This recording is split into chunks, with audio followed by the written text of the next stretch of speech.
And good afternoon, YouTube community, guys and girls. It's your boy Lex Anderson. You have entered the Sports Opinion Log, and oh, what a glorious day it is.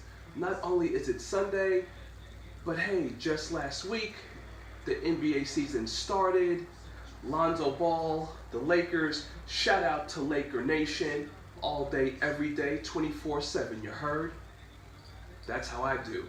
Even here from New York City, I rep LA all day, every day.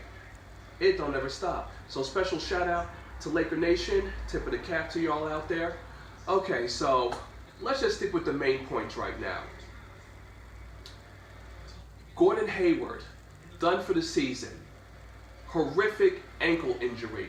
I asked you, was this the result of karma attacking Kyrie Irving for his betrayal and leaving LeBron James and the Cleveland Cavaliers with 2 to 3 years left on his contract? Or was this a result of the curse of IT4, who has been very vocal in voicing his displeasure with being traded by the Boston Celtics?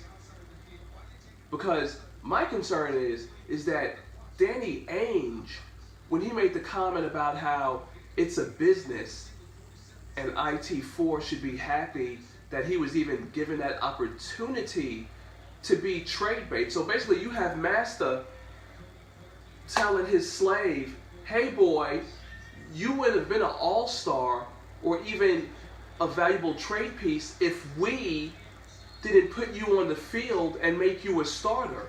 So I have to ask you guys and girls, karma coming after Kyrie or the curse of IT4? Because let's look at it. After Danny Ainge made his comments, who gets hurt? A white player. And that player was Gordon Hayward. And you know what?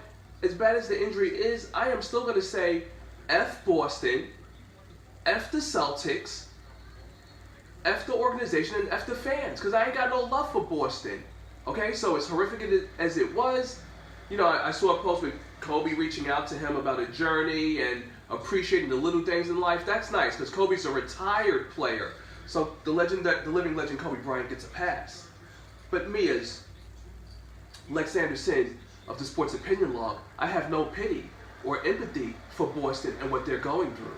Okay, now let's go on to another topic here. OKC, they stomp out the Knicks, the hapless, helpless, pathetic Knicks, which embarrassed me as a New Yorker. Ugh. How about Russell Westbrook? 16 assists, most ever assists to start a season with a triple-double. I'm like, this guy is picking up where he left off, folks, and he has only been supplied more firepower in the form of Paul George and Melo. I'm going to go so as far as to say, if OKC was to meet the Spurs in the playoffs, I'm going to say OKC in 6.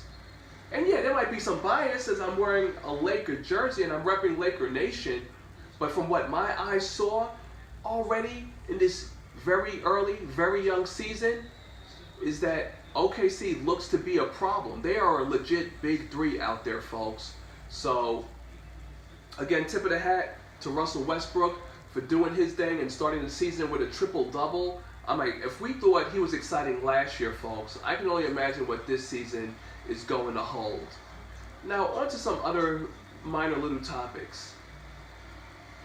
The Greek Freak from the Bucks, he's already being promoted as the MVP of the league. And you know, this is what really infuriates me.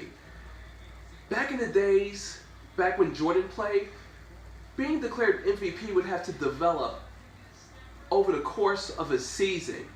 But I've noticed that the last 3 to 5 years, they want to give you the MVP first 2 weeks of the season. How do you think Derrick Rose got to be MVP? 2 weeks in, Derrick Rose MVP. MVP for what? Look at him now. He's useless. He's a broken down, injury-prone shadow of his former self. Or even, we'll even start with Nash.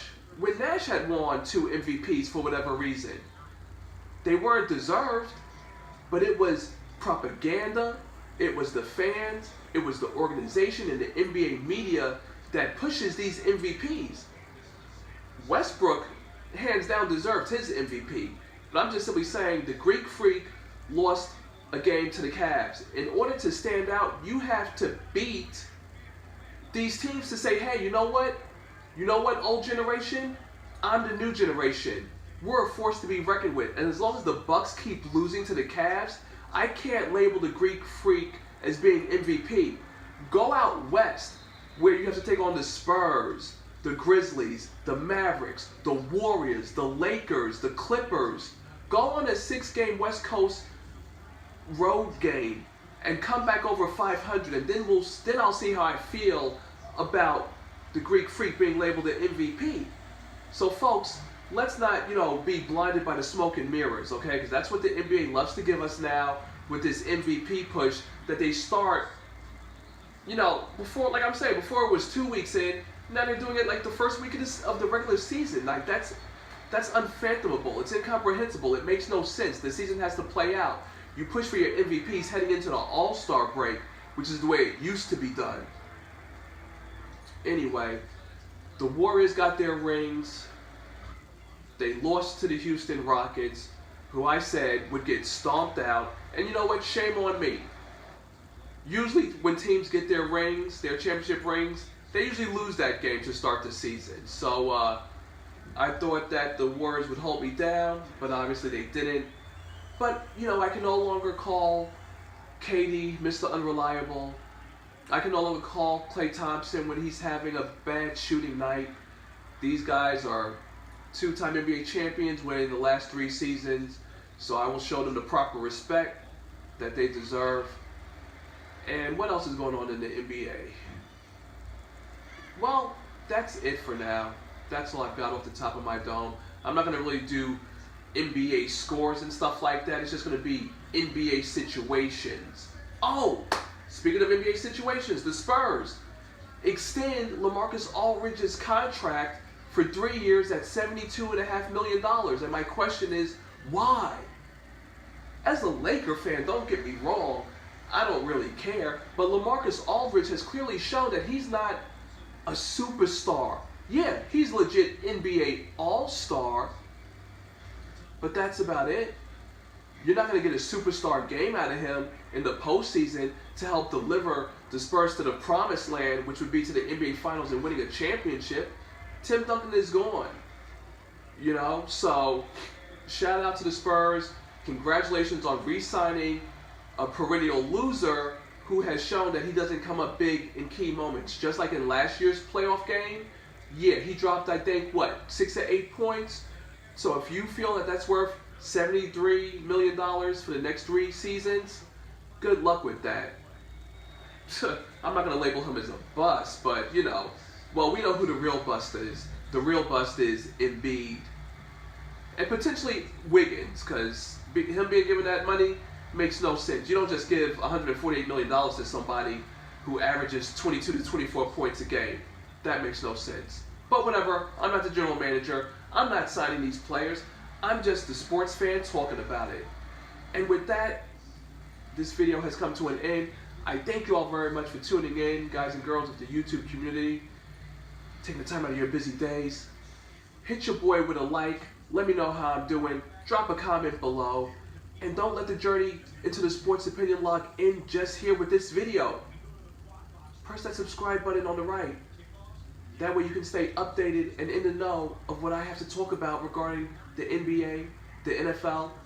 Major League Baseball I'm done with because the Yankees have been officially eliminated as of last night. So go Dodgers. Once again, a tip of the cap to the city of Los Angeles. Bring home the trophy, guys. That's all I ask.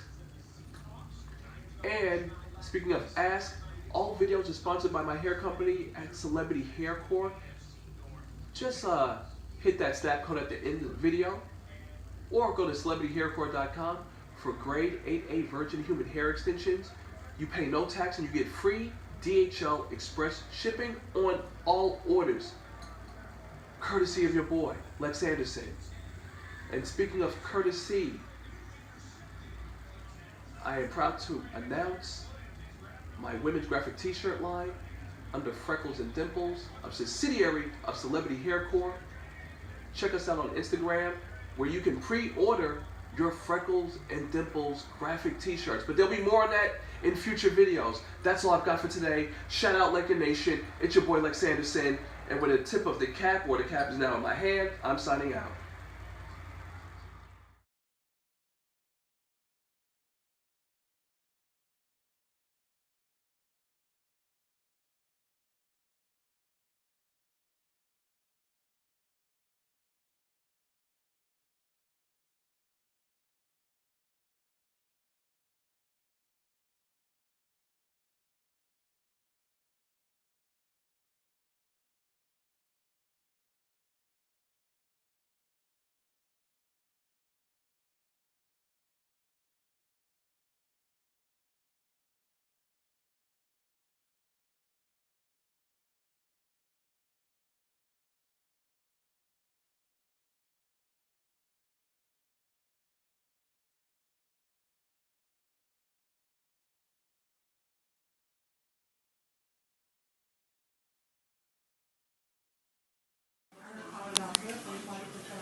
Deciding your car and